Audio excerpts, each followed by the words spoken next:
بسم اللہ الرحمن الرحیم۔ السلام علیکم ورحمۃ اللہ وبرکاتہ۔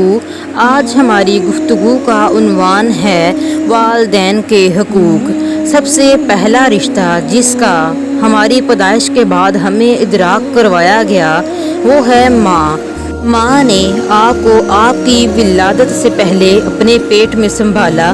جب آپ پیدا ہوئے، بچہ جننے کی تکلیف کا احساس کیجئے۔ جب آپ کی پیدائش کے بعد آپ کی والدہ نے انتہائی تکلیف کے عالم میں مسکرا کر آپ پر پیار کی پہلی نظر ڈالی اور آپ کے ماتھے پر پیار کا پہلا بوسہ دیا، یاد کیجئے اس لمحے کا احسان آپ ساری زندگی میں نہیں چکا سکتے۔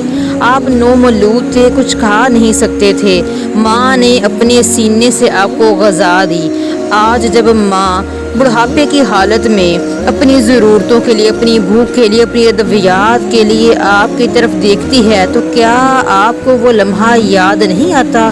آپ کو پیار کا وہ پہلا بوسہ یاد نہیں آتا؟ یاد کیجئے اپنے باپ کے چہرے کی وہ خوشی جو آپ کی ولادت کے بعد لوگوں میں مٹھائیاں بانٹتے ہوئے، مبارکبادیں وصول کرتے ہوئے ان کے چہرے پہ تھی۔ یاد کیجئے اس پل کو جب آپ کا والد اپنی بھوک بھلا کر آپ کے لیے خوراک کا انتظام کرنے کے لیے دن رات محنت کیا کرتا ہے۔ اور کبھی یاد کرو اس پل کو جب آپ کا والد کام سے واپسی پر آپ کی پسند کی چیزیں آپ کے لیے لے کے آئے اور آپ کو سوتے سے اٹھا کے نوالے بنا بنا کر آپ کے منہ میں ڈالے۔ آج باپ کو آپ کی ضرورت ہے۔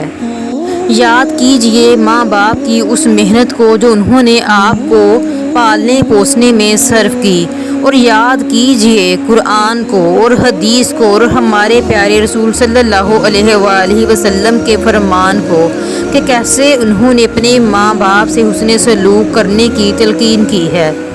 حضرت عیسیٰ علیہ السلام فرماتے ہیں، سورہ مریم کا واقعہ ہے، اور مجھ کو برکت والا بنایا، میں جہاں کہیں بھی ہوں، اور اس نے مجھے نماز اور زکوٰۃ کا حکم دیا جب تک میں دنیا میں زندہ رہوں، اور اپنی والدہ کے ساتھ حسن سلوک کرنے والا ہوں، اور مجھ کو سرکش بدبخت نہیں بنایا۔ قرآن کریم میں والدین کے حقوق کے بارے میں ارشاد ہوا ہے، اور آپ کے رب نے حکم فرما دیا ہے کہ تم اللہ کے سوا کسی کی عبادت مت کرو اور والدین کے ساتھ حسن سلوک کیا کرو۔ اگر تمہارے سامنے دونوں میں سے کوئی ایک یا دونوں بڑھاپے کو پہنچ جائیں تو انہیں اف بھی نہ کہنا اور انہیں جھڑکنا بھی نہیں، اور ان دونوں کے ساتھ بڑے ادب سے بات کیا کرو، اور ان دونوں کے لیے نرم دلی سے عجز و انکساری کے بازو جھکائے رکھو اور اللہ کے حضور عرض کرتے رہو، اے میرے رب ان دونوں پر رحم فرما جیسا کہ انہوں نے بچپن میں مجھے رحمت و شفقت سے پالا تھا۔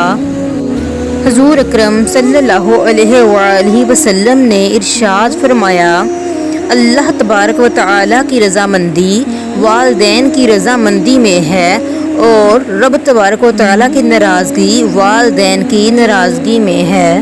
رسول اللہ صلی اللہ علیہ وآلہ وسلم نے فرمایا کہ ایک شخص میرے پاس آیا اور اس نے کہا کہ اے اللہ کے رسول، میں گواہی دیتا ہوں اللہ کے سوا کوئی معبود نہیں، اور آپ صلی اللہ علیہ وسلم اللہ کے رسول ہیں، میں 5 وقت کی نمازیں پڑھوں گا، اپنے مال سے زکوٰۃ دوں گا اور رمضان کے روزے رکھوں گا۔ تو آپ صلی اللہ علیہ وسلم نے اپنی 2 انگلیاں اٹھا کر فرمایا، جس شخص کی موت ایسے ہوگی وہ روزے قیامت نبیوں، صدیقوں اور شہیدوں کے ساتھ ہوگا، بشرط یہ کہ اس نے والدین کی نافرمانی نہ کی ہو، والدین کے ساتھ بدسلوکی نہ کی ہو۔ حضور صلی اللہ علیہ وآلہ وسلم نے ارشاد فرمایا، جس کو یہ بات اچھی لگتی ہو کہ اس کی عمر لمبی ہو اور اس کے رزق میں اضافہ کر دیا جائے تو وہ والدین سے اچھا برتاؤ کرے اور اپنے رشتہ داروں کے ساتھ صلہ رحمی کرے۔ شخص حضور صلی اللہ علیہ وآلہ وسلم کی خدمت میں حاضر ہو کر جہاد کی اجازت لینے کے لیے آیا۔ آپ صلی اللہ علیہ وآلہ وسلم نے فرمایا، کیا تمہارے والدین زندہ ہیں؟ اس نے کہا جی زندہ ہیں۔ آپ صلی اللہ علیہ وسلم نے فرمایا، والدین کی خدمت کرو، تمہیں جہاد کا ثواب ملے گا۔ آپ صلی اللہ علیہ وآلہ وسلم نے فرمایا اس کی ناک خاک آلود ہوئی، ذلیل ہوا۔ یہ بات آپ صلی اللہ علیہ وسلم نے 3 مرتبہ فرمائی۔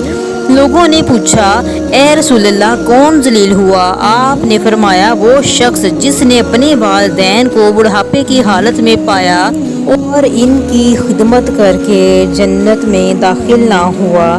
جزاک اللہ خیر۔ پیارے سامعین، اس چینل کو لائک، شیئر اور سبسکرائب کیجیے تاکہ مزید اسلامک ویڈیوز آپ تک پہنچتی رہیں۔